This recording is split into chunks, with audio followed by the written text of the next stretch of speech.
In the beginning, God created the heavens and the earth. And God said, "Let there be light." And there was light. Is the Trinity logical? Do you just take the Trinity on faith alone? Can we explain it in a rational way? Or is it beyond complete comprehension? Of all the commandments, the fourth is the most contested. And how is this acknowledgement made? By keeping the seventh day holy. The book of Leviticus is the third book of the Bible, and it says underneath all of this purity and becoming pure was by eating certain animals. So, tayo po muna mga kapatid ay sumandaling manalangin sa ating pong isasagawang pag-aaral ngayong gabi. Dakila po't makapangyarihan naming Diyos, kayo po Ama na tumatahan sa walang hanggan, may likha ng buhay na walang hanggan. Maraming salamat po sa patuloy ninyong paggamit sa programang ito ng Back to the Truth Ministry, sa patuloy na pagsasaimpapawid at pagpapangita-pangita namin ng mga magkakapatid sa pananampalataya. Maraming salamat po sa inyong pong kabutihan. Ngayon po ay mag-aaral kami. Umaasa po kami sa tulong ng inyong banal na Espiritu na patuloy po ninyo kaming pangangasiwaan, tutulungan, papatnubayan, sampu nang mapapaabutan ito na maraming kaluluwa ang madala sa inyong banal na paanan. Patawad po sa aming pagkukulang, sa aming mga pagkakasala, sa pamamagitan po ng aming Panginoong Hesus. Amen. Alright, kumusta po kayo noong nakaraang debate natin? Sino po sa inyo nakapanood? Meron po bang hindi nakapanood? Pagkatapos po ng debate natin, ang tinutukoy ko pong debate natin yung kay kapatid na Eusebio Catarinen ng Winslow Church of Christ. Na pagkatapos po ng aming debate ay naghamon po ulit siya, pero hindi na debate na katulad ng nangyari sa pagitan natin at sa kanila, kundi sa pamamagitan na po ng running debate sa pamamagitan ng Facebook. Yan. Ano po ibig sabihin ng running debate? Sa pamamagitan ng Facebook. Tatalakay po siya sa kanya pong sa kanyang programa, doon po sa Tingog sa Kamatuuran. At tatalakayin niya po roon yung mga paksa patungkol po doon sa aming napagdebatehan.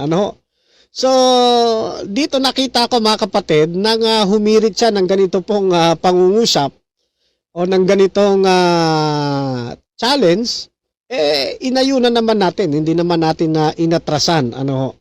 Kaya isa po ang gagawin natin ngayon ay sasagot sa mga ipinahayag niya doon sa kanya pong program.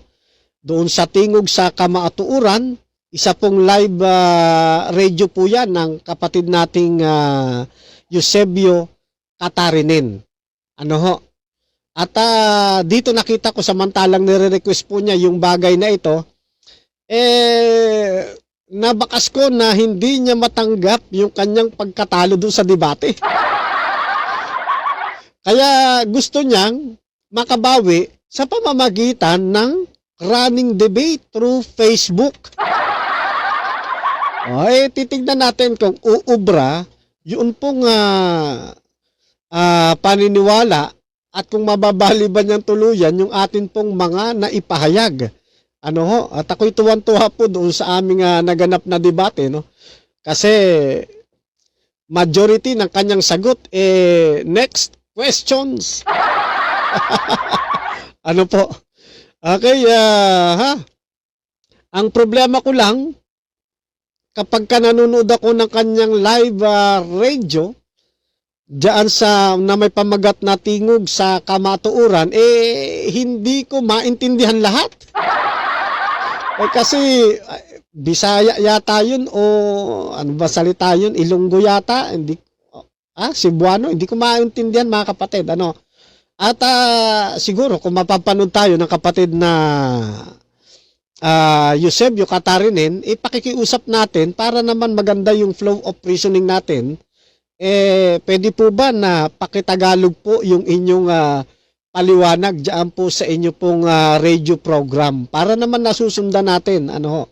Kasi ang inyo pong lingkod, Brother Fernando B. Camacho Jr., hindi po nakakaunawa ng Bisaya, ng Cebuano, kung o ano man, ano. At ang aking lingwahe talagang Tagalog lamang po.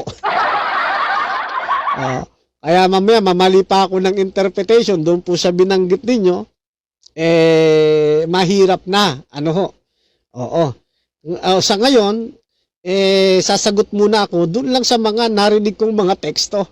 Hindi ko man mahagip yung eksaktong sinabi ninyo, kapatid na Katarinen, ano po. Yan nga isa kadahilan ng Bisaya po kasi ata yung pagkakahayag po ninyo.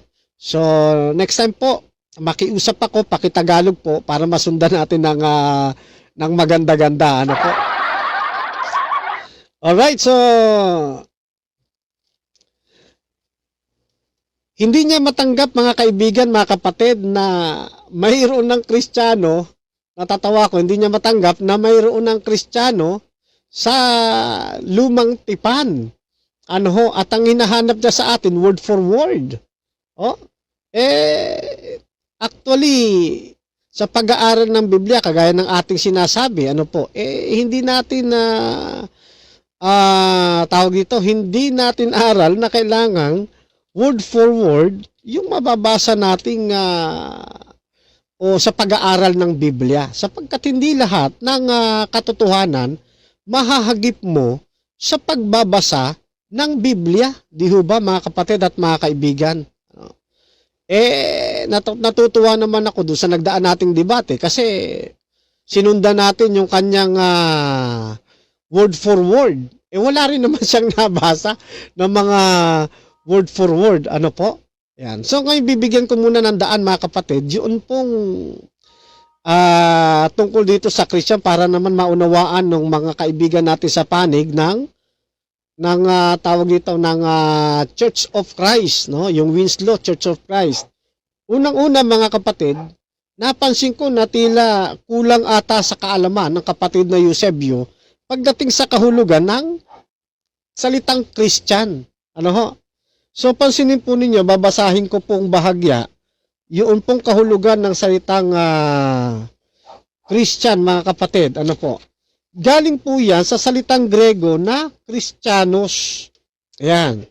Sabi rito, ito po ay tawag dito, diksyonaryo Grego-Pilipino. Ito na yung pinili natin na tignan para mailapit na natin sa wikang Pilipino, mga kapatid. Ano po?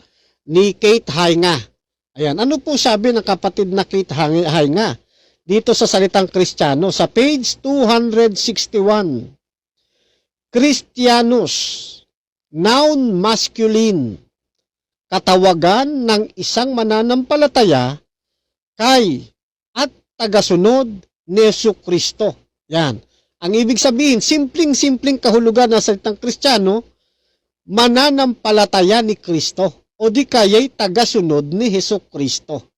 Ayan, no? So, doon nga sa aming naging pag-uusap na inyo pong nasubaybayan, mga kapatid, ay lumabas din naman sa kanyang bibig na ang Kristiyano tagasunod ni Kristo. Kaya, nung binasa natin, mga kapatid, yung isang talata ng Biblia, buhat doon sa kapitulo 11 ng Hebreo, tila yata, bagamat nababasa natin, may problema yata sa kanilang interpretation, mga kapatid. Ganito ang ating mababasa. Isa itong talata na nagpapatunay na may tagasunod na ang ating Panginoong Jesucristo sa lumang tipan. Ganito ang pagkakabanggit. Sa pananampalataya nang ipanganak si Moises ay itinagong 3 buwan ng kanyang mga magulang sapagkat kanilang nakitang maganda ang bata at hindi sila natakot sa utos ng hari. Sa pananampalataya nang lumaki na si Moises. Pansinin po ninyo, pinag-uusapan na rito si Moises. Ano? Nang lumaki na si Moises, ay tumangging siya'y tawaging anak ng anak na babae ni Paraon. Tuloy, 25. Na pinili pa ang siya'y tampalasanin na kasama ng bayan ng Diyos kaysa magtamo ng nagsisikupas na kaligayahan sa pagkakasala. 26. Na inaring malaking kayamanan ang kadustaan ni Kristo kaysa mga kayamanan ng Ehipto, sapagkat ang kanyang tinitignan ay ang gantimpalang kabayaran. Napansin niyo po ba yung mga talata, mga kapatid? Mas pinili ni Moises ang ating Panginoong Hesukristo kaysa sa malaking kayamanan ng Ehipto. Tanong, mayroon na ba? May tagasunod na ba si Kristo sa lumang tipan? Hindi ito mahirap intindihin, mga kababayan. Hindi mahirap unawain. Ano ho? Kung minsan lamang kasi kaya kayo nahihirapang umunawa sa binabanggit ng Biblia, kasi ayaw ninyong alisin sa inyong isipan yung pagtutol. Sa pag-aaral ng Biblia, huwag muna kayong tumutol. Huwag muna painitin ang pairalin yung init ng ulo. Kundi, makinig muna tayo doon sa binabasa na inaring malaking kayamanan ang kadustaan ni Kristo kaysa mga kayamanan ng Ehipto. Meron ng tagasunod ang ating Panginoong Hesukristo, mga kapatid, sa lumang tipan. Siguro nalilito lang ang ating kaibigan kasi doon sa aklat ng mga gawa, may binabanggit kasing ganito, mga kaibigan, mga kapatid, na ipinagkalito ng maraming mga bumabasa ng Biblia. Dito sa mga gawa, Kapitulo 11, talatang 26, pansinin po ninyo. At nang siya'y kanyang masumpungan, ay kanyang dinala siya sa Antioquia. At nangyari na sa buong 1 taon sila'y nakisama sa iglesia at nagsipagturo sa maraming tao. At ang mga kapatid ay pinasimulang tawaging mga Kristiyano sa Antioquia. Ang unawa ng iba, mga kapatid, sa talatang ito, dito sa Gawa 11:26, nagpasimula ang Kristyanismo. Dito nagpasimula ang Kristiyano. Maliho, mga kapatid. Malino po nating mababasa. Samahan lang ninyo ng unawa, mga kaibigan. Hindi kayo malilito eh. Sabi rito, at ang mga alagad ay pinasimulang tawaging mga Kristiyano sa Antioquia. Ano ibig sabihin? Doon lamang ba nagpasimula ang mga Kristiyano? Hindi po. Ang sabi ng Biblia, doon po sila pinasimulang tawaging mga Kristiyano. Ayan. Hindi pa sila tinatawag na Kristiyano, sumusunod na sila sa ating Panginoong Hesukristo. Kaya po, hindi nakasalalay sa terminong Kristiyano ang pagiging tagasunod ni Kristo. Nakita lamang ng mga nakapaligid roon na yung mga lingkod ng ating Panginoon, masugid sa pagsunod sa ating Panginoong Hesukristo, kaya sila pinasimulang tawaging Kristiyano. Hindi ibig sabihin, dito nagsimula ang Kristiyano. Ang sabi ng talata, dito sila pinasimulang tawaging mga Kristiyano. Naunawaan po ninyo, mga kaibigan namin diyan sa Church of Christ. Kaya maliunawa ho ninyo, mga kaibigan, na dito nagpasimula ang Kristiyano. Ang tama, dito sila pinasimulang tawaging Kristiyano. Saan sila pinasimulang tawaging Kristiyano? Sa Antioquia. Yan pong salitang Kristiyano po na yan, bansag po yan. Panawag po yan sa mga tagasunod ni Kristo. Ang totoo niyan, mga kapatid, kapag pinag-aralan po ninyo yung historical background ng pagkatawag ng Kristiyano sa kanila, yan po ay isang pag-aglahi na ginawa nila sa mga lingkod ng ating Panginoong Hesukristo. Isa yang panunukso na ginagamit o sinasambit ng mga hindi mananampalataya ni Kristo. Ganyan po yan. Pero ganun pa man, bagamat yan ay isang pag-aglahi, isang panuya, isang katawagang panuya o katawagang panukso, ay maganda rin naman ang kinahinatnan eh. Tama rin naman, tawagin silang Kristiyano. Di po ba? Oh, katulad halimbawa ng mga Seventh-day Adventist. Oh, ano mga katawagang pang-aglahi na ginagawa sa atin? Oh, di ba? Ang tawag sa atin ng iba, mga Sabadista. Kasi nakikita nila tuwing Sabado tayo nangingilin ng araw ng Sabat. Di po? Kaya tawag sa atin Sabadista. Oh, pero sa kagandahan naman, maganda rin naman yung terminong Sabadista, di po ba? Oh, maganda rin ang kinakahinatnan. So ganyan po yan mga kapatid. Ano po?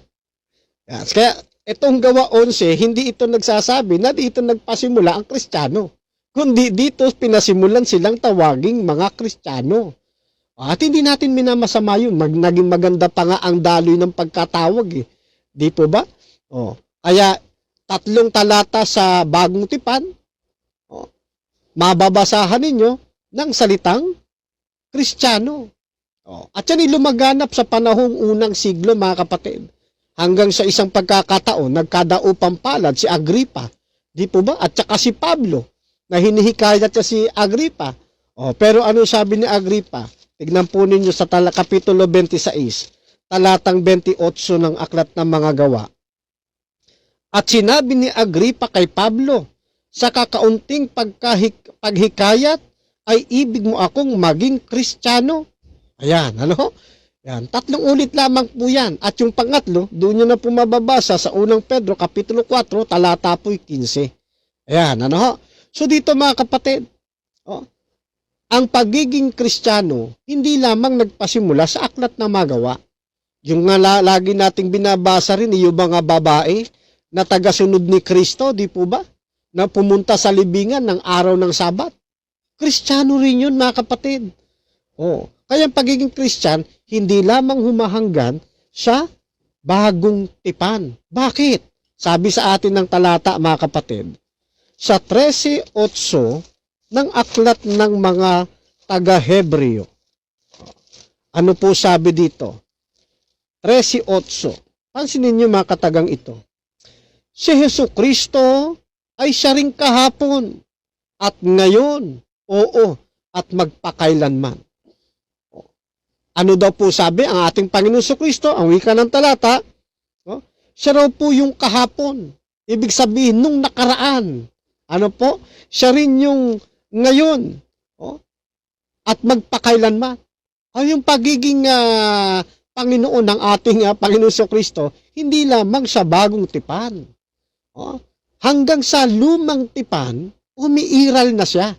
Hanggang sa, mula sa luma, bago, hanggang sa hinaharap, mga kaibigan, mga kapatid. Ito po yung sana maunawaan ninyo na ang pagiging tagasunod ng ating Panginoon Jesucristo hindi lamang lumilitaw sa bagong tipan. Isa na nga riyan, si Moises, mga kapatid. Di po ba? Isa pang talata. Unang Pedro, 1 at 10. Sabi rito, tuloy hanggang 11.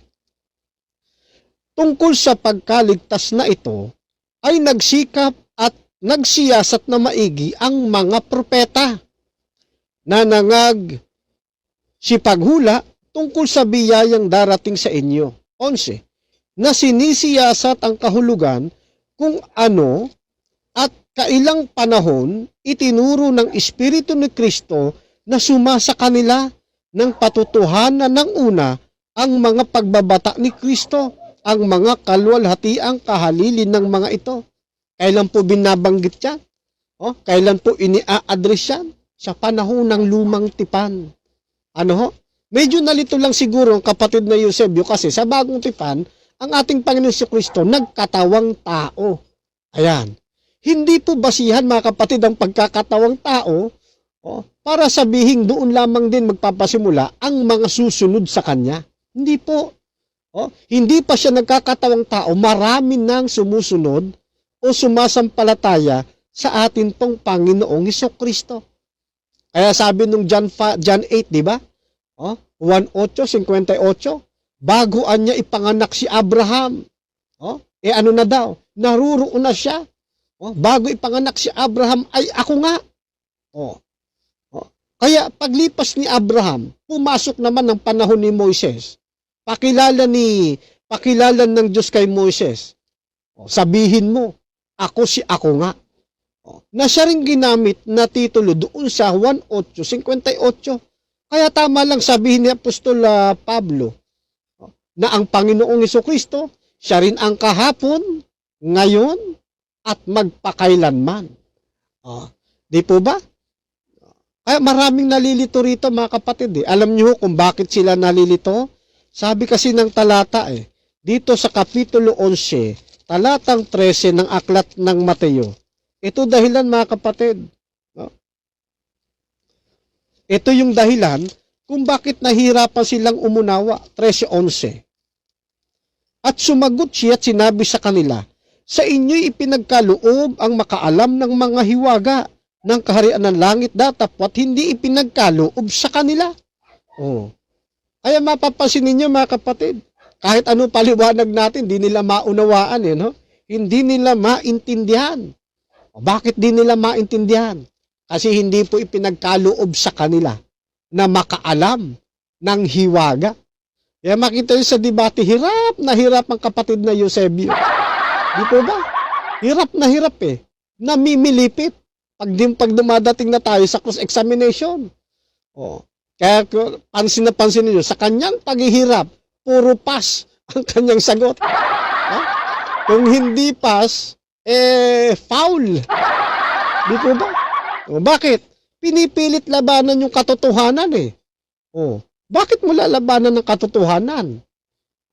Ang nangyayari, nilalabanan yung katotohanan para maipanalo yung kanilang pananampalataya.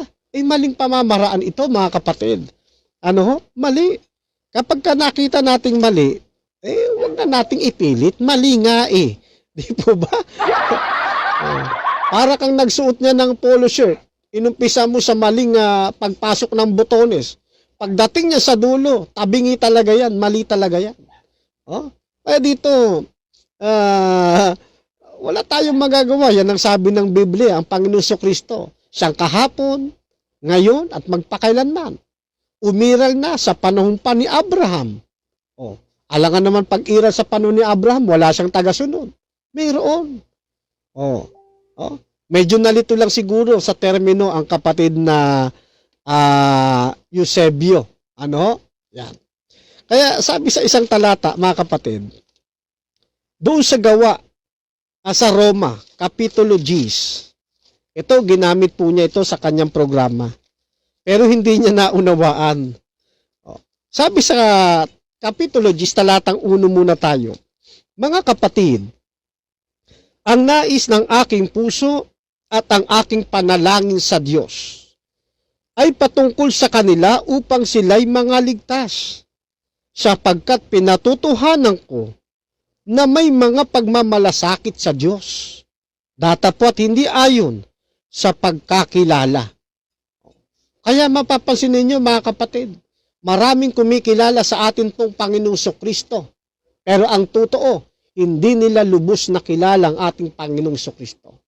Dahil kung lubos nilang kilala ang ating Panginoong Jesucristo, tatanggapin nila na ang ating Panginoon ay umiiral na sa lumang tipan at mayroon na siyang mga tagasunod. Mabuti pa si Moises. Kilala ang ating Panginoong Jesucristo. Kaya mas pinili pa ni Moises yung kadustaan ni Kristo kaysa kayamanan sa Ehipto. Samantalang si kapatid na Eusebio, nababasan at lahat, ayaw pang paniwalaan. Bakit? Kasi hindi talaga niya kilalang lubos ang ating Panginoong Jesucristo. Kaya sabi ng talata, sapagkat sila'y pinatutuhanan ko na may pagmamalasakit sa Diyos datapwat, hindi ayon sa pagkakilala. Talagang mayroong mga tao na hindi nila kilala na gustong ating Panginoong Jesucristo.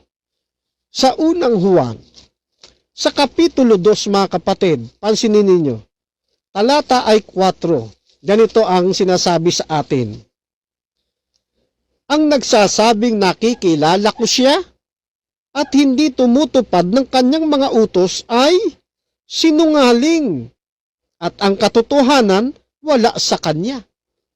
Sabi ng Biblia yun, mga kapatid. Yun daw pong nagsasabing nakikilala ko siya at hindi tumutupad ng kanyang utos, sinungaling daw po. Kaya nung tinatanong natin, di ho ba doon sa cross-examination natin, mali ba at kasalanan na ipangili ng araw ng Sabat? Kung ano-ano isinagot, hindi na talaga matumbok-tumbok hanggang sa nagpas na lang. Bakit? Kasi sasalungat ka. Sasalungat ka sa Biblia. Sasalungat at sasalungat ka, mga kapatid. Napakalinaw ng paksa. Ano ba yung paksa? Eto, ulitin ko pagkabasa, Patutunayan ko, unating mga Seventh-day Adventist, na ang kabanalan at pangingilin ng araw ng Sabat ay nananatili pa rin sa panahong Kristiyano. Napakalinaw niyan, mga kapatid. Nananatili pa rin. Kaya hinahanapan natin siya ng mga talata dito na inalis na. Di po ba? At doon sa ating presentation nauna, pinapalabas na natin yung Colossus 2:14-16, hindi niya inilabas Inilabas niya doon sa last, doon sa conclusion. Kasi doon hindi na siya masasagot kasi conclusion na yun. Pero wala nang bearing yun kasi inihayag ko na yun sa una palang presentation na ilabas na niya yun. Kasi alam ko yun ang kanyang pinakatatagong alas At may sagot ang Seventh-day Adventist dyan. Di ho ba?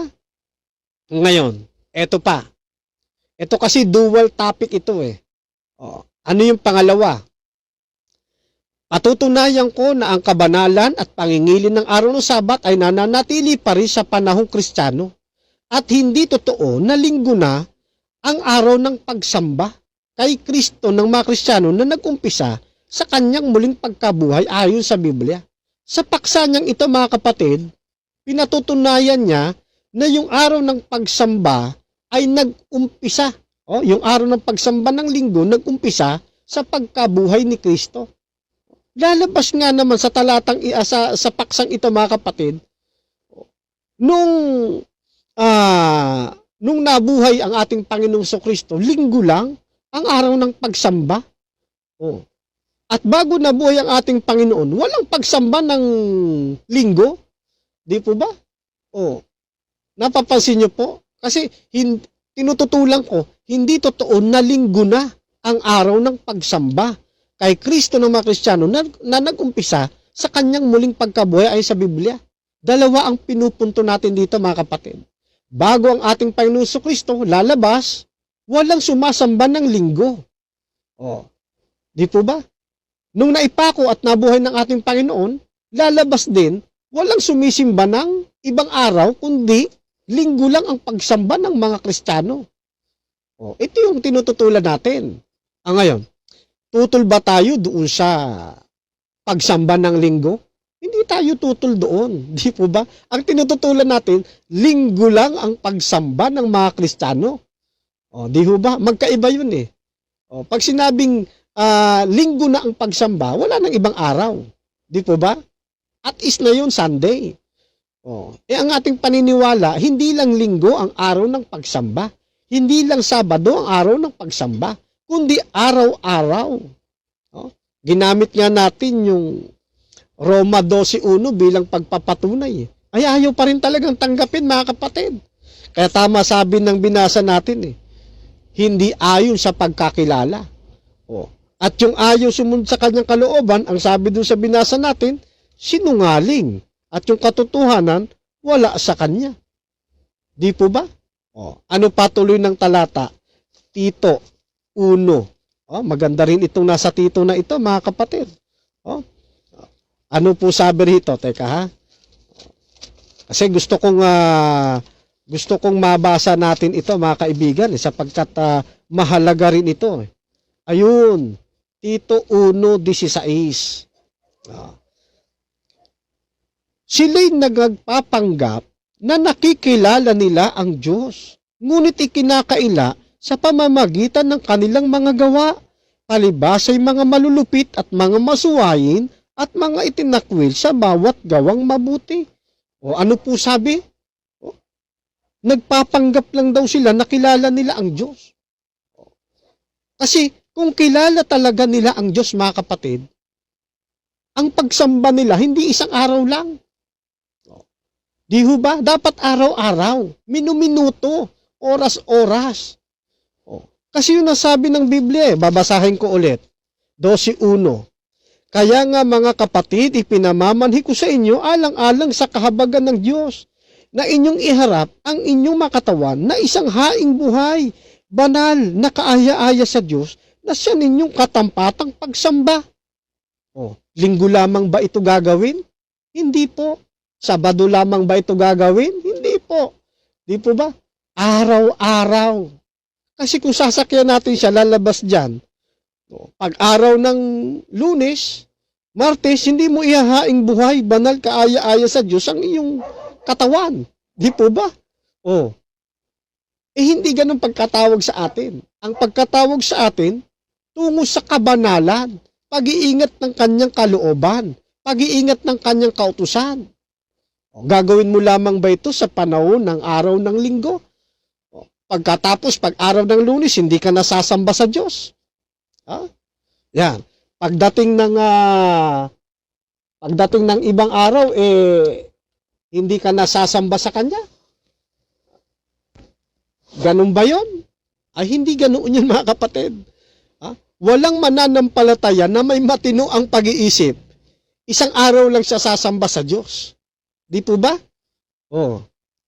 Palagay ko, hindi na unawaan ng kapatid na Eusebio yung pagsamba. Tuturuan ulit natin siya, mga kapatid. Ang pagsamba po, galing po yan sa salitang Grego na latria. Ano ba ibig sabihin ng latria? Na siyang isinaling pagsamba. Ito ho, babasahin ko ulit sa pahina 146 ng Diksionaryong Grego-Pilipino. Ganito po ang sabi sa atin. Latria or latrias, noun feminine, paninilbihan o pagpapahayag ng paggalang sa Diyos sa anumang paraan, pagsamba, paglilingkod, serbisyo. Ano ibig sabihin? Pagdating ng Lunes, hindi ka na maninilbihan sa Diyos? Hindi ka na magpapahayag ng iyong paggalang sa Kanya?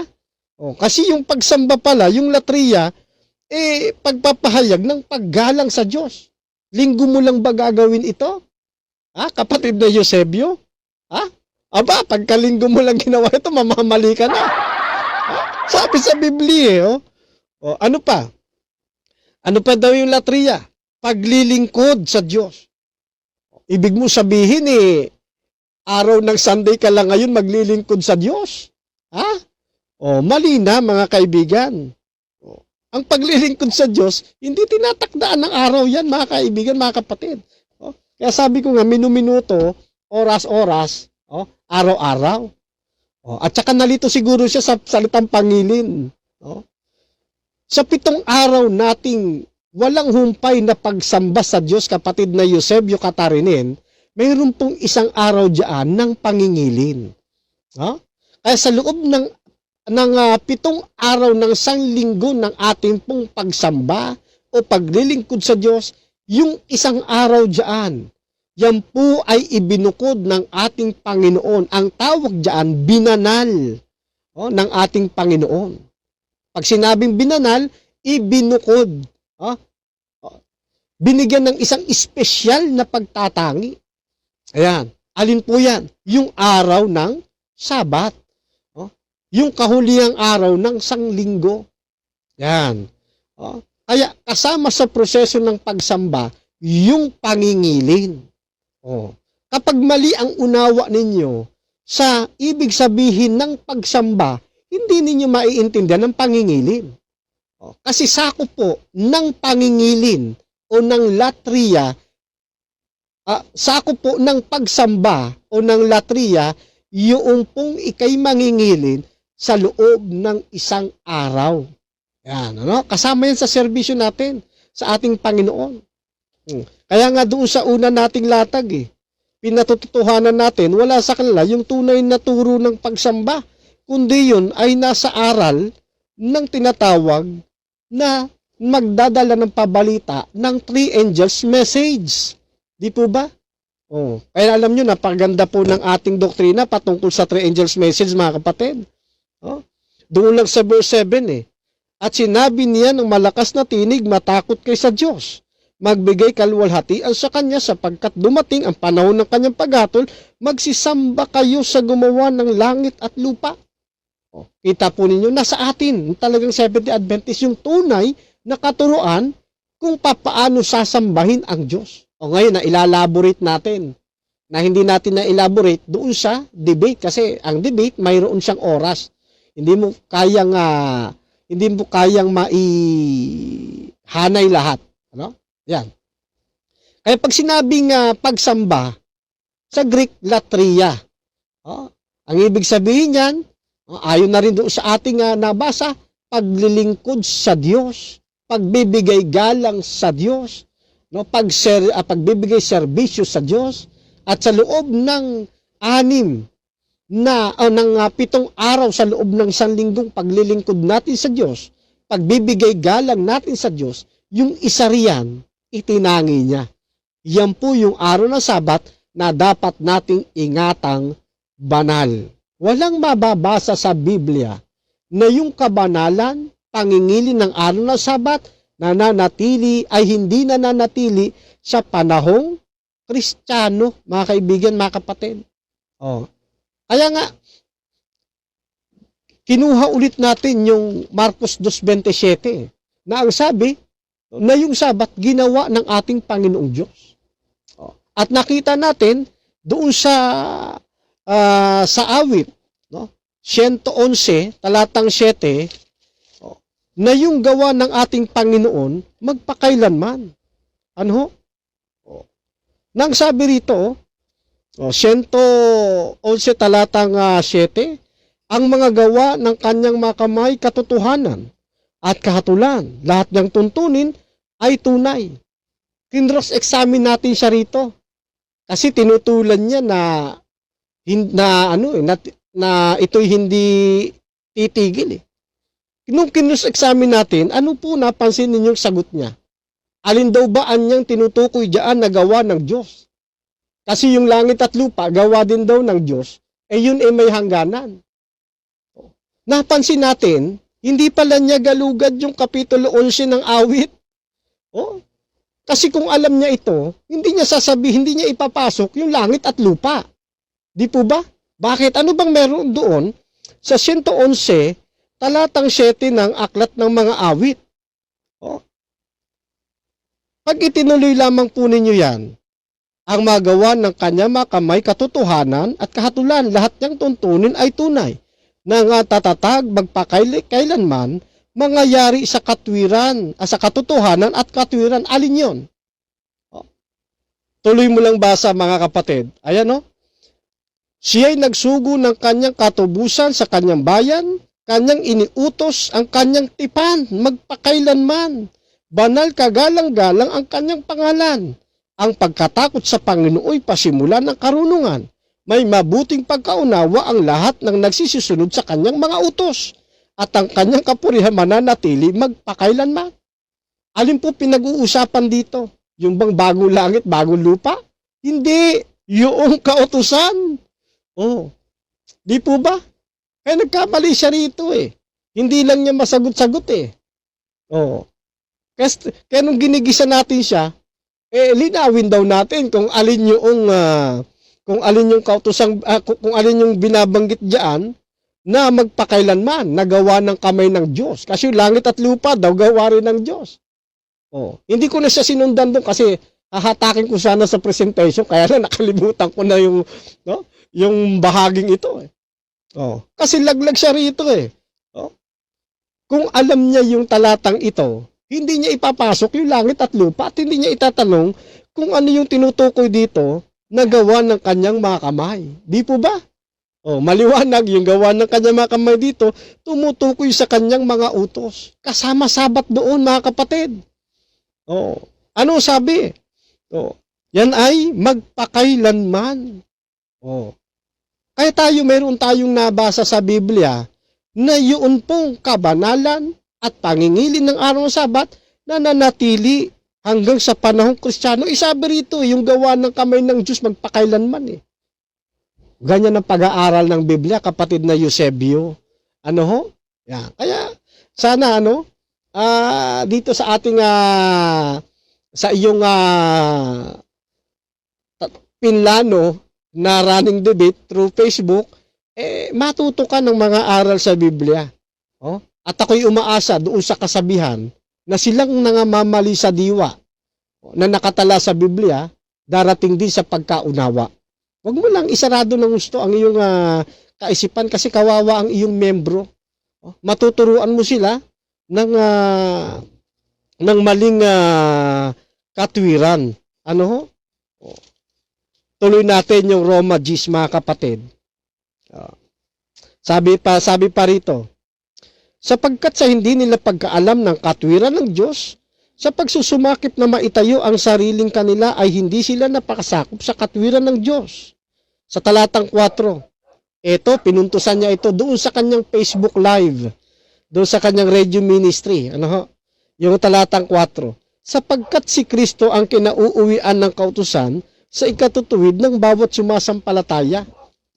Dito po ay pinalabas ng ating kaibigang si Eusebio na ito yung katunayan na wala na yun pong kautusan.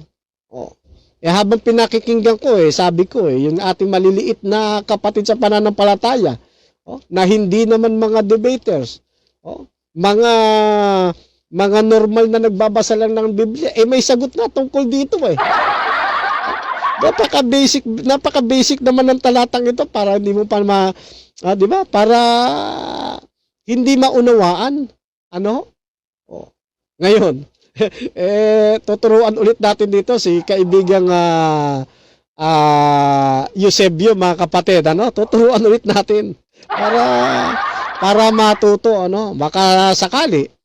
Dito sa kanyang iniisip, dito siya mabuksan ng dito mabuksan yung katotohanan sa kanya. Ano po? Dito sa gusto niyang mangyari na paksaan sa pamamagitan ng Facebook. Tandaan po ninyo, mga kaibigan namin diyan sa Winslow Church of Christ na hindi ang Roma 10:4 ang siyang nagsasabi na wala na ang kautusan. Ano po? Maliwanag ang sinasabi ng talatang yan, sapagkat si Kristo ang kinauuwian ng kautusan sa ikatutuwid ng bawat sumasampalataya. Kanino raw po nauuwi ang kautusan? Kay Kristo. Ngayon, pagka-uwi ng kautusan kay Kristo, sabi nga ng kapatid na Linus Zuniga, pag uwi mo kay Kristo, itutulak ka ulit ni Kristo, sundin ang kautusan. 14:15 ng Aklat ng Juan. If you love me, keep my commandments. Di susundin mo rin pala yung kautusan pagkatapos nitong mauwi kay Kristo. Di po ba? Kaya hindi nawawala yun, mga kapatid, mga kaibigan. Ano po? Kaya nang sabihin dyan, si Kristo ang kinauuwian ng kautusan, hindi ibig sabihin wala na ang kautusan. Ano po? Tingnan po ninyo, babasahin ko sa isang salin ng Biblia. Sa Magandang Balita Biblia, ganito po ang nakalagay sa talatang ito. Si Kristo ang hangganan ng kautusan. Sa gayon, ang sino mang nananalig sa Kanya ay pawawalang sala. Maliwanag na hindi inalis, kundi si Kristo yung hangganan ng kautusan. Ano po? Siya yung kinauuwian. Lagi nating narinig sa mga laiko natin, di po ba? Na halimbawa, ibinibigay nilang halimbawa, may katotohanan din naman. Ang bahay, ang kinauuwian ng bata. Ang bahay, ang hangganan ng bata. Tanong ng ating mga laiko. Dahil ba sa sinabing ang bahay, ang kinauuwian ng bata, nawala na ba yung bata? Kapag ba sinabing ang bahay, ang hangganan ng bata, nawawala na ba yung bata? Maganda yung tanong ng ating mga laiko eh. Di ho ba? At tama rin naman eh. Hindi ibig sabihin na kumo yung bata, umuwi na doon sa kanyang bahay na wala na bata. Hindi po. O, di lalo pang napangalagaan ang bata. Di po ba? Kapag siya nauwi na doon sa kanyang bahay. O, kaya, maling gamitin eh, yung Roma 10:4 para, tawag dito, para isiping wala na yung kautusan. Ano po?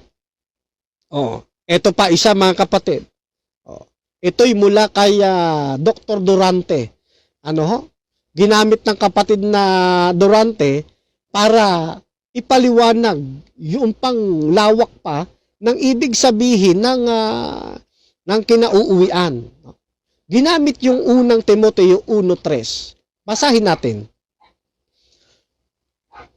Kung paanong ipinamamanhi ko sa iyo na ikaw ay matira sa Efeso nang pumaroon ako sa Macedonia upang maipagbilin mo sa ilang tao na huwag magsituro ng ibang aral. Sabi dito sa unang Timoteo 1:3. Ano po ang wika? Ipinamamanhik daw niya anya na siya matira doon sa Efeso. Ayan. Tapos ang wika dito sa ikalimang bahagi, ang layunin para maipagbilin mo anya doon sa ilang tao na huwag silang magtuturo ng iba't ibang aral. Ano po yung ibibilin? Huwag magtuturo ng iba't ibang mga aral. Tuloy natin sa 5 kasi 3 yung binasa natin eh. Baba natin sa talatang 5. Ngunit, ang kinauuwian ng bilin ay ang pag-ibig na nagbubuhat sa malinis na puso at sa mabuting budhi at sa pananampalatayang hindi paimbabaw. O ngayon, eto. Ano po yung bilin? Sa talatang 3, huwag magtuturo ng ibang aral. Tanong, nang ang bilin ba na uwi sa pag-ibig? Hindi na ba nila ituturo na huwag silang magtuturo ng ibang aral? Ano sa tingin niyo mga kapatid? Hindi ko mo nauwi na yung bilin sa pag-ibig, hindi na nila ituturo na huwag magsituro ng ibang aral. Hindi ganoon ang Biblia mga kapatid. Kaya nagsabihin dito sa Kapitulo 10, talatang 4, na ang kautusay na uuwi kay Kristo, hindi nangangahulugang, hindi na ituturo 10 commandments. Ano po? Yan. Kaya nga, paglapit natin kay Kristo, ang sabi naman ng ating Panginoon, if you love me, keep my commandments. Kaya pansinin nyo, si Apostol Pablo, na siyang sumulat ng Kapitulo 10 ng Roma. Ano sabi niya? 3:31. Sabi po sa atin, niwawalan kaya nating kabuluhan ang kautusan sa pamamagitan ng pananampalataya? Huwag nawang mangyari, kundi pinagtitibay pa nga natin ang kautusan. Kita mo na? Kayo ayaw nyo ng kautusan kasi nauwi kay Kristo. Si Apostol Pablo, na siyang sumulat ng 10:4, ini-endorso pa rin niya yung kautusan. Kaya sabi niya, niwawalan ba natin kabuluhan ng kautusan sa pamagitan ng pananampalataya? Aba, wag naman mangyari. Kundi ano ang wika? Pinagtitibay pa nga niya natin ang kautusan. Di napakaliwanag mga kapatid. Iba yung iniisip ni Pablo sa iniisip ng kapatid na Eusebio Catarinen. Di po ba? Sino susundin natin ngayon? Yung iniisip ni Eusebio Catarinen? Itong sinasabi ni Apostol Pablo. Aba, dito na ako kay Apostol Pablo. Subok na apostol na ito eh. Si Catarinen, subok na pamali-mali aral eh. Dito na ako kay Apostol Pablo. Ngayon, ano pa sabi ni Apostol Pablo? Pagkatapos niya ng mga bagay na ito, tingnan ninyo, sa 14 ng unang Timoteo, natuparin mo ang utos na walang tungis, walang kapintasan, hanggang sa pagpapakita ng ating Panginoong Hesukristo. Kita mo na? Hanggang kailan natin susundin ng kautusan? Hanggang second coming. Si kapatid na Eusebio, wala pang second coming. Ayaw na sumunod eh. Oh, nung mabuhay ang ating Panginoong Kristo, inayawan na niya yung Sabat eh. Gusto niya pagsamba na lang ng linggo. Sabi ni Apostol Pablo sundin natin hanggang sa pagpapakita ng ating Panginoong Kristo. Napakalinaw na yan mga kapatid. Palakpakan nga natin si Karinen. Masyado. Ako natutuwa kapatid na Eusebio Ang dami niyang mga talatang nasagasaan sa Biblia. Kaya Apostol Pablo gusto niya sundin ng kautusan hanggang sa second coming. Kay Eusebio naman, nung nabuhay si Kristo, natapos na. Mali mga kaibigan. Mali. Ngayon, pagdating ng takdang panahon, sino ba kalulugdan ng Diyos? Yung sumusunod ba sa 10 utos? O yung hanggang pagkabuhay lang ni Kristo tapos linggo na lang ang pagsamba? Tignan natin. 14:12 ng aklat ng Apokalipsis. Ano sabi sa atin? Ito, magandang talata ito mga kapatid. Sa ating mga Adventist, gamit na gamit natin ito. Pero sa hindi Adventist, kinasusuklaman nila ito. Ganito sabi, narito ang pagtsatsaga ng mga banal, ng mga nagsisitupad, ng mga utos ng Diyos at ng may pananampalataya kay Jesus. Di po ba? Saan tayo ngayong kakatig? Doon sa sinasabi ng inyong manggagawa na si Eusebio Catarinin o dito sa sinasabi ng Biblia? Abay, mahirap yan. Kapag hindi kayo umalis, mga kaibigan, mga kapatid, diyan sa pananampalataya na pinangangasiwaan ng kapatid na Eusebio Catarinin, delikado po ang inyong kakahinatnan pag di kayo nagbago. Hindi ko kayo inatulan, mga kapatid. Ang salita ng Diyos ang umahatol sa inyo. Kapag hindi kayo nagbago, hindi ninyo malalasap yung mga taguring ito'y naririto ang pagtsatsaga ng mga banal. Bakit hindi ninyo malalasap? Walang pagtsatsaga sa inyo Para sa inyo, nang ipinakus-akus ang ating Panginoon, linggo na lang ang pagsamba. Sa ibang araw, hindi na. Ay, delikado yun mga kapatid. Kaya ito mga taong ito, nagtsatsaga talaga sila. Naritong pagtsatsaga ng mga banal. Kahit maraming pananampalataya sa paligid niya na tumututol at nagsasabing hindi na dapat sundin ang Sabat. Bagamat maraming nagsasabi na ang kabanalan at pangingili ng Sabat hindi na umiiral, nananatiling nagtsatsaga ang kanyang bayan sa pagsunod sa kanyang mga utos. Bakit? Kasi hanggang second coming susundin Ito yung tunay na may pananampalataya kay Kristo.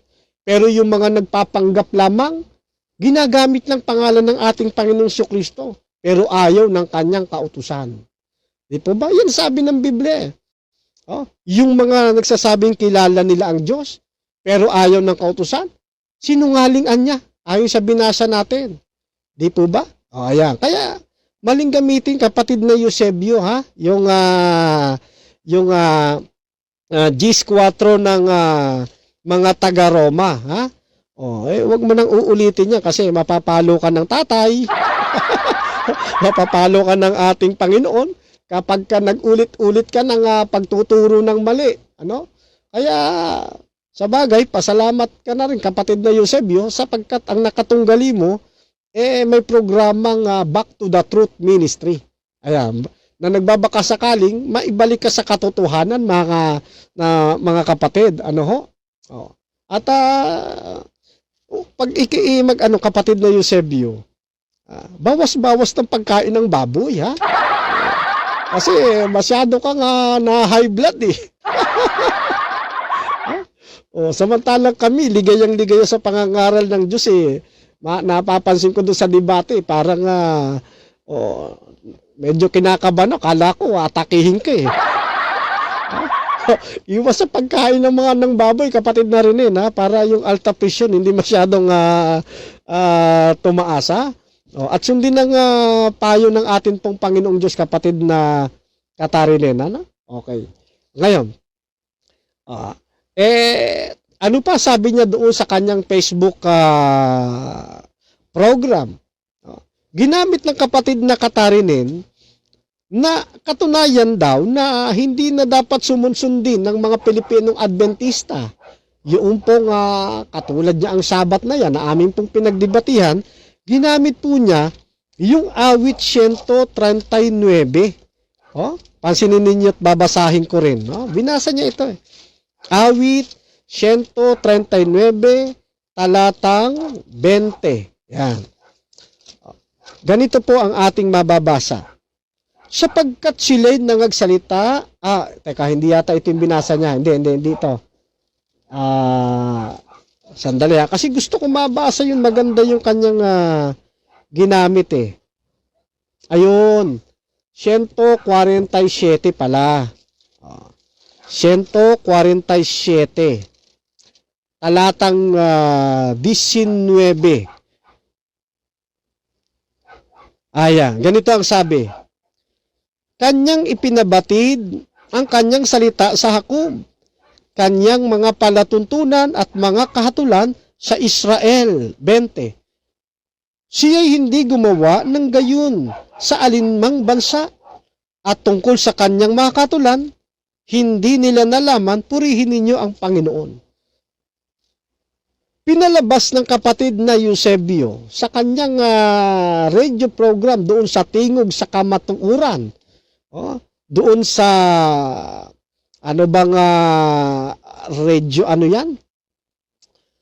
radio program nila yan, doon sa live radio program nila na kita mo na parang gano'n na lumalabas Bisaya kasi hindi ko masyadong maulinigan pero nakikita ko yung ipinupunto niya kahit hindi ko talagang maintindihan na ginamit niya talatang ito para palitawing hindi ibinigay sa mga Pilipinong Adventista yung mga kautusan katulad na nga ng Sabat. Nang marinig ko pa lamang yung talata, sabi ko, basic na basic, hindi naunawaan ng kapatid na Eusebio.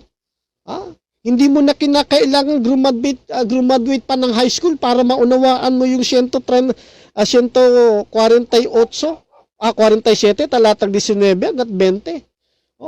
Para maintindihan mo. Basahin mo lang, maunawaan mo na Basahin ulit natin mga kaibigan, mga kapatid. Kanyang ipinabatid ang kanyang salita sa Hakob. Ang kanyang mga palatuntunan at mga kahatulan sa Israel. Kapatid na Eusebio, hindi mo yata alam na iba ang palatuntunan sa 10 utos. Iba rin yung kahatulan sa 10 utos.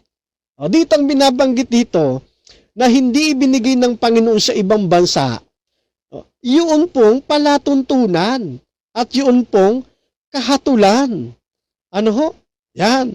Ano ba yung palatuntunan? Ito po yung mga seremonyalo. Yan po yung mga seremonyalo, mga kapatid. Ano ba sangkap ng mga seremonyalo?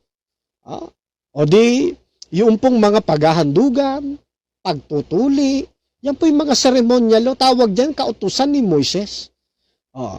Yan yung hindi ibinigay sa ibang bayan, kundi sa tanging-tangi sa Israel. Ano pa, bukod sa palatuntunan, na siyang tinatawag na statutes.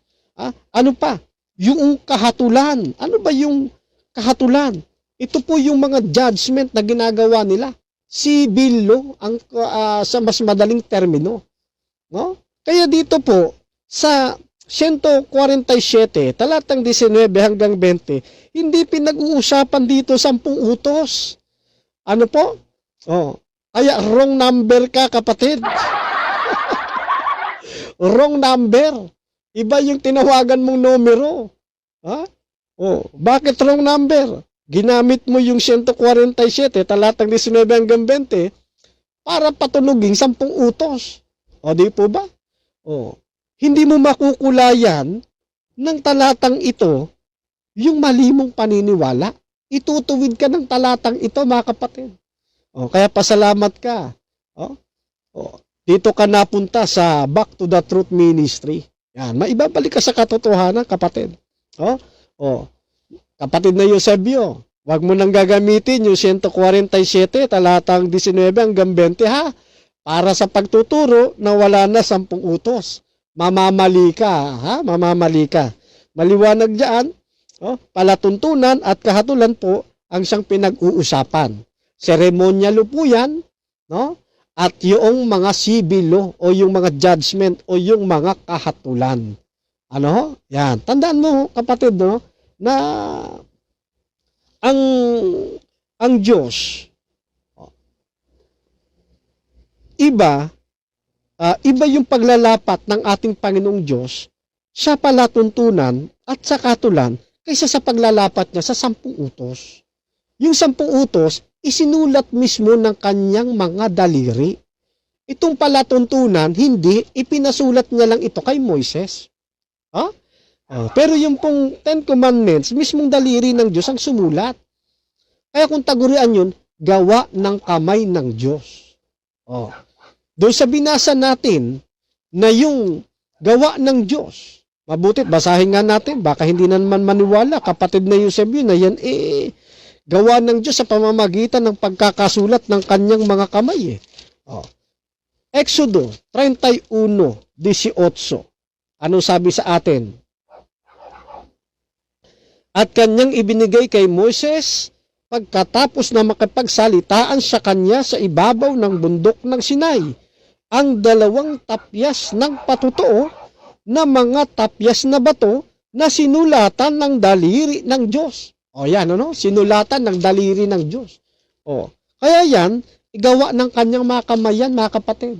Kaya tama lang di sabihin doon sa aklat ng mga awit, 111 talatang 7, na yung gawa ng Diyos, matuwid, mabuti, tapat, maaasahan. Tama lang sabihin niya, yung gawa ng Diyos, mamamalagi, magpakailanman. Hindi pinag-uusapan doon, kaibigan, ha? Baka insert mo na naman, yung langit at lupa, gawa din ng Diyos, ha? Hindi, sa konteksto, pinag-uusapan doon, kautusan. Kaya nahihirapan tayong unawain, kasi, mayroong balakid sa inyong isipan, Basahin ko ulit, yung 111, talatang 7. Sa magandang balita ko na babasahin para mas maganda-ganda. Ang gawa ng Diyos, matuwid at tapat, at maaasahan lahat niyang batas. 8. Ito ay lalagi at di magwawakas pagkat sa ligay totoo matapat. Magwawakas po ba? Hindi. Ito'y lalagi at di magwawakas. Palagay ko naman, nauunawaan po ninyo yung wikang Tagalog na ito'y lalagi at di magwawakas. Pag tinutulan po ninyo mga kaibigan namin sa panig po ng Winslow Church of Christ, yung Biblia na po ang inyong katunggali. Dito sa Back to the Truth Ministry at sa iba't ibang programa ng Seventh-day Adventist sa Himpapawid, kasangkapan lamang kami ng Panginoon para maunawaan po ninyo yung mga katotohanang gusto ng Diyos na makita po ninyo. Kaya wag po ninyo sasabihin na para lamang yan sa Israel at hindi na para sa atin, mga kaibigan. Tatandaan po natin, mga kapatid, ang Diyos ay hindi lamang Diyos ng mga Hudyo. Siya'y Diyos din ng mga Hintil. Ngayon, kung pupuntusan ko po kayo na sa mga Hudyo lamang yan ibinigay at hindi para sa mga Hintil, anong kautusan ang susundin ninyo? Di po ba?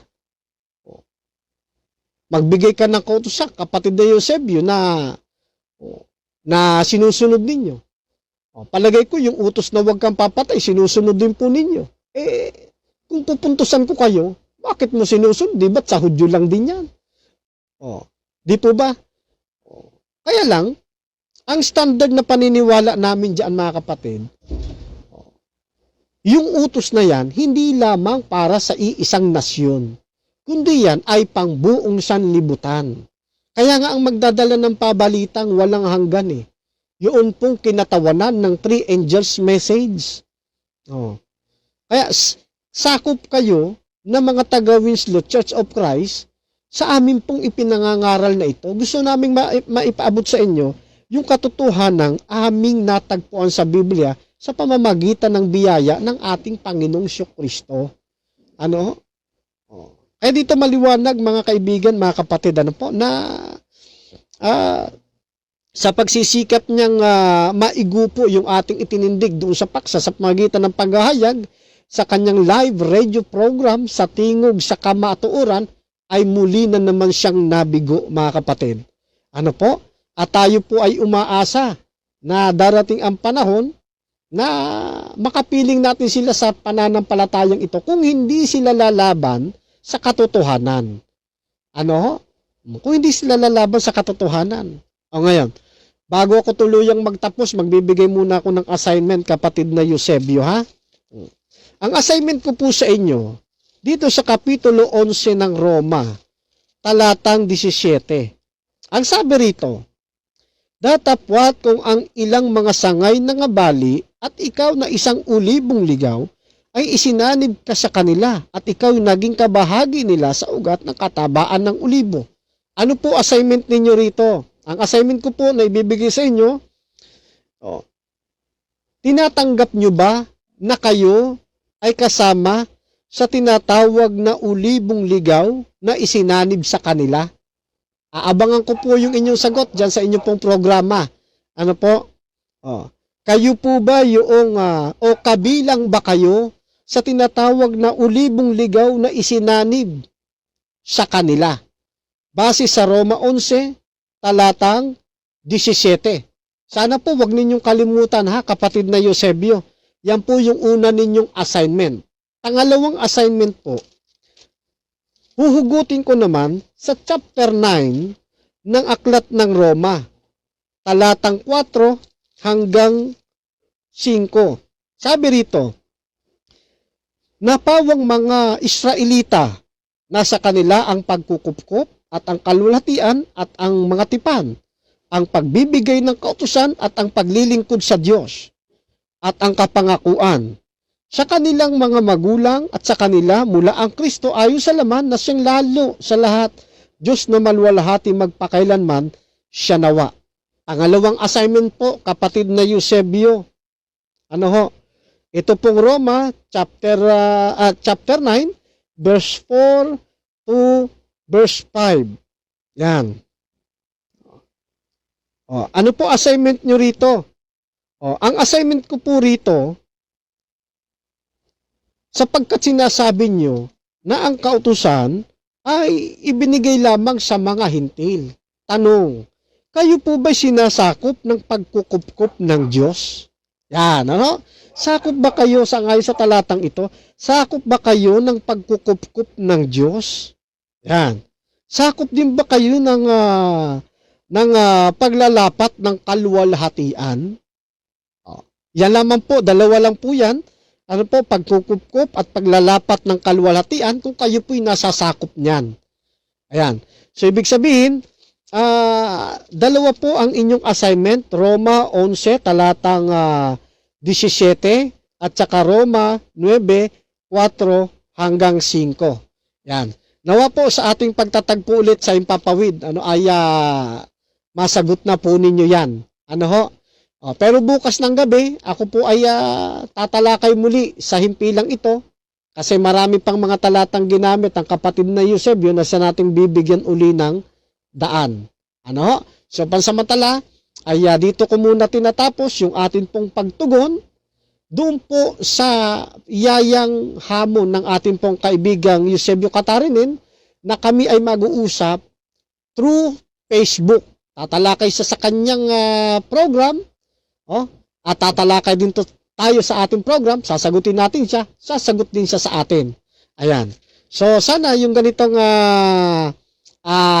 pakikipag-aralan ay magkaroon ng magandang pakinabang sa pagitan po ng Seventh-day Adventist ng hindi Adventist, para sa patuloy na pagsusuri at ikalalago ng karunungan patungo sa atin pong Panginoong Diyos. Yan. Magandang gabi po at pagpalain po kayong lahat. Ganun din kay kapatid na Eusebio Catarinin. Magandang gabi sa iyo. Okay, tayo po pansamantala ay manalangin.